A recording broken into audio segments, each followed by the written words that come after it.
Welcome everybody to September 2018 Investors Digest Market Update brought to you by the one and only John Barr with Prime Homes. Got a lot of good information to cover, so I only got about 15 minutes to get through it before my recorder timer's up. So we will go ahead and get right into it.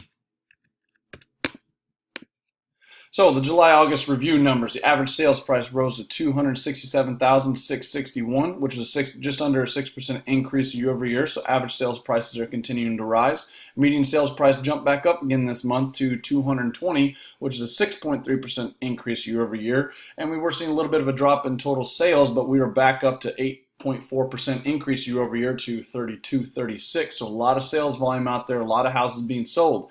Average rental price is actually back up. Now I saw just a little mistake here that it is actually a 1.3% increase year over year, not a decrease. And this is an all-time high that we have now hit here in San Antonio up at the 15-16 average rents. The unemployment, you can see right there at 1.142 million, which is a 2.57% increase year over year. And we gained just under 3,000 jobs from last month.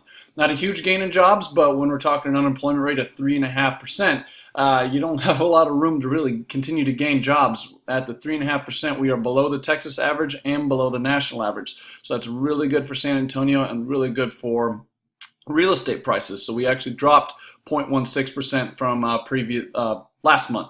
Month's inventory is at 3.28, and you can see why that's being driven. We got a lot of sales volume, a lot of pricing increase, a very low unemployment. I got some slides in here that we'll review in a little bit about the gross domestic product here in San Antonio and how much we're actually growing, as well as our business cycles and the growth that we are seeing. So as long as those things continue, we're going to see a continuing either steady climb in prices. So now this is a 6.6, that 3.28 months of inventory is a 6.69% decrease from year over year. I say that's good because I'm in the business of renovating and selling houses. But if you're in the business of trying to really buy a house right now as a normal consumer, that can be pose challenges as low inventory, low unemployment, high sales volumes. That means houses are moving and there's not a lot of inventory to choose from, and prices are continuing to rise with those economic forces. Keep in mind that the balanced market between buyers and sellers is 6 months of inventory. So anytime we're below 6 means there is more demand and not enough inventory. And the lower that number gets, the more demand, the less inventory there really is. So it's something to kind of keep in mind of what those numbers really mean. So now looking at the median sales prices over the last several years, what you're really looking at here is the mini cycles of real estate between summer and winter. So you can kind of follow the dates along the bottom, how it goes up in the summer, down in the winter, up in the summer, down in the winter. But over time, it does continue to rise up. So keep that in mind if you are thinking about selling your home or you're renovating houses, of when you can try to get them on the market and when to really push and when to kind of maybe hold off a little bit for a month or two if you can, to catch that next wave. Now, one thing I continue to watch for this is how it's reacting. And you can kind of see coming out of the recession, it was a much more gradual, smooth peak and then fall, a little bit here, but then another peak and fall. In these last 2 summers, it shot up, dropped back down, bounced back up. So it's getting a little more volatile, and I'm going to continue to watch that because you can see how fast coming out of the last cycle, we really shot up. So I don't think the 6% year over year is sustainable long term, but we have been going at that rate for some time now. So can it continue? I don't think long term, but it seems like it is going to continue for a little bit until we get that price point where we find that equilibrium. But with the growth that we are still seeing here in San Antonio, things are still moving right along.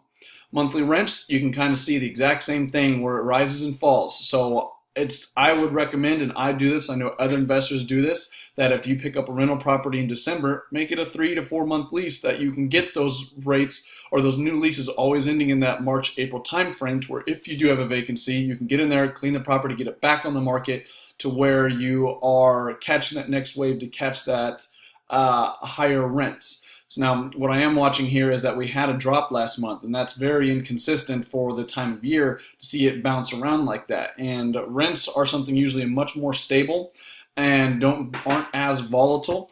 So I want to watch those things and see how that continues to track over time. 20-year unemployment.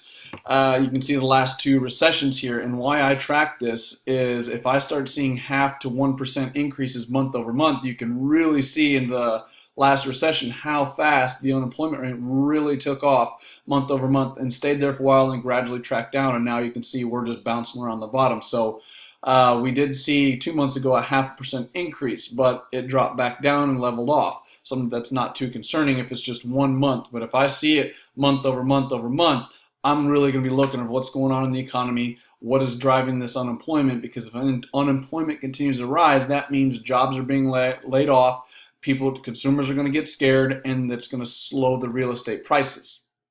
And going back to this here, you can see that started in 2007 and 8 when unemployment started rising, but we didn't bottom out till 2011. So you still got a 3-year window where real estate prices start to fall, so gives you kind of plenty of time to prepare and adjust your strategy depending on what you are doing.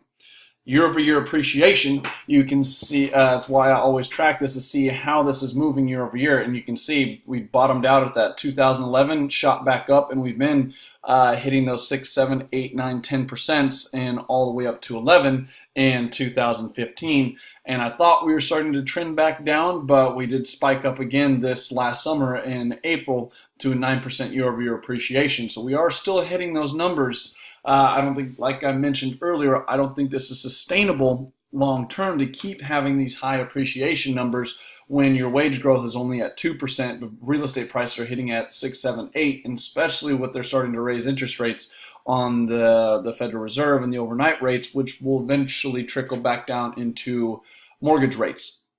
And so I'm going to continue to watch this to see if we start hitting back down to those lower 2, 3, 4s, which is your historical average, is a 3% growth over time, and we have been over 3% for some time. When you average all of this out, it comes out to between 5.5%, 6% year over year, which is almost double what the historical average is. But you got to keep in mind that we were falling back here in 2000, from 2008 to 2011. So I'm going to continue to watch that right there.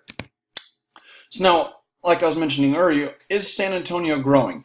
You can see the long-term growth average, and this is the business cycle index, where businesses are expanding, they're hiring, they're adding more jobs, and they are moving, trying to grow their bottom lines.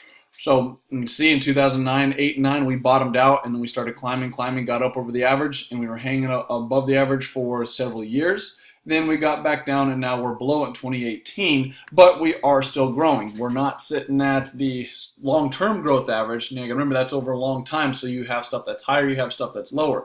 And right now, we're a little below that, sitting around the 2% and kind of trending down a little bit, but it has been maintaining for the last several months right there at that 2% business cycle growth rate. So that's good. As long as we're staying above that, that's fine. If we start continuing to fall down and unemployment starts going up, that's when I would be kind of sounding a little bit of an alarm and saying I would be kind of be a little more picky and choosy with what you're getting into as far as rehabs and what your long-term strategy is. So now this is something that the Dallas Fed put out from the Bureau of Economic Analysis, which I think is really cool. I can't get the same stuff every single month, so they put out new information, which is really beneficial to tune in every month because this information does get pulled from different sources and it does change a little bit. And these are the things that I really enjoy to watch to see what different information comes from where. And you can kind of see the real gross domestic product growth of here in San Antonio on a year-over-year basis. And you can see that San Antonio is still going up. And the 2017 year when this data just came out, we grew 4%, which is great because that is higher than Texas and that is higher than the national average.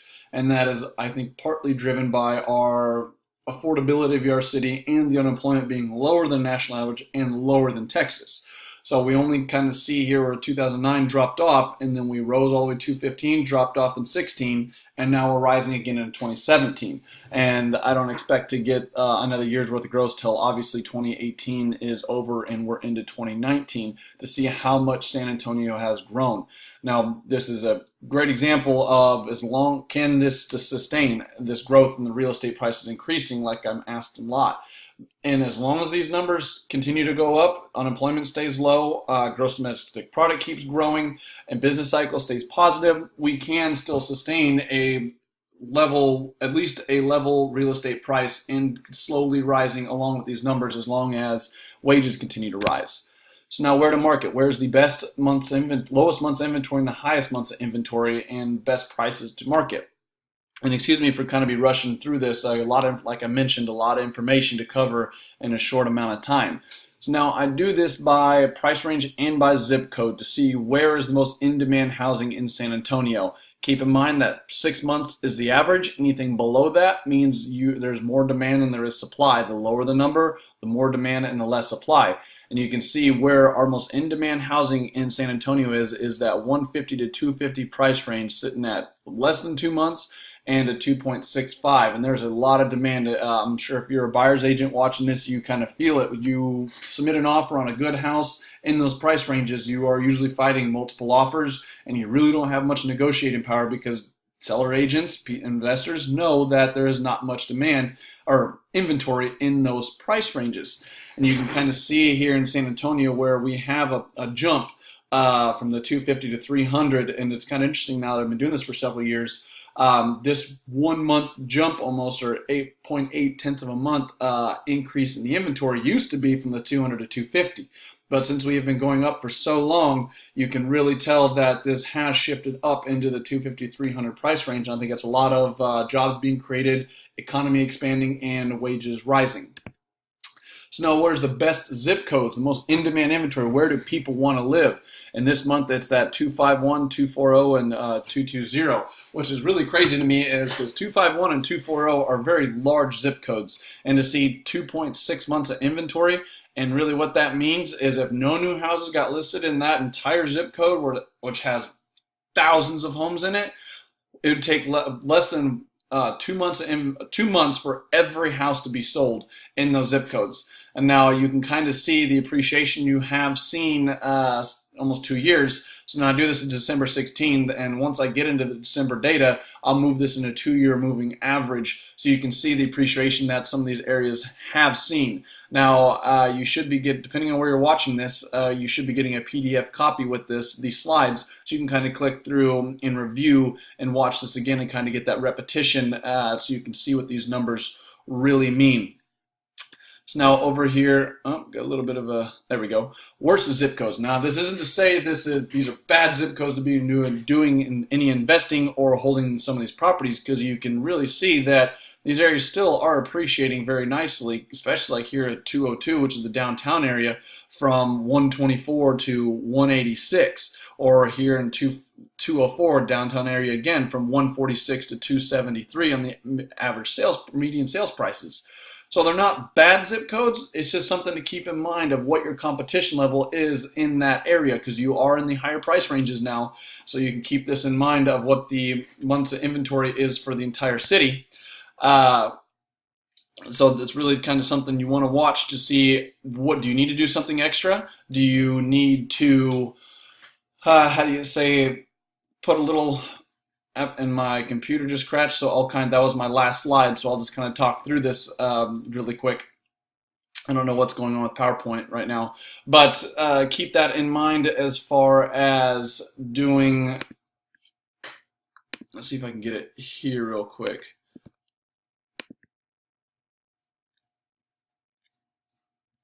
There we go. I don't know why that keeps scratching. Sorry about that. But now it's something to kind of keep in mind of what you're doing in these zip codes if you need to do more staging, better pictures, or spend a little extra money in some of the high-priced areas like your kitchens and baths to make your competition level so you're not sitting on these higher-end price points stuck in these zip codes in hard money loans, because every interest payment is coming straight from your bottom line in these higher zip codes. So something to really keep in mind.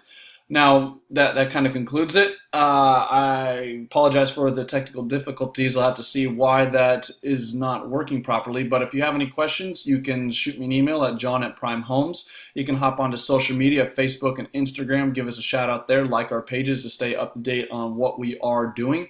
And depending on where you're watching this right now, we had a little issue. If you've gone to our website and signed up for these monthly updates and the PDF slides, a link was broken. So if you signed up and haven't gotten it, please go back to our website at prymehomes.com and resubmit your information so you can make sure you're on these lists. With that, that concludes. Oh, and check out our podcast on Investor's Journey on all your majors. We'll see you guys next month.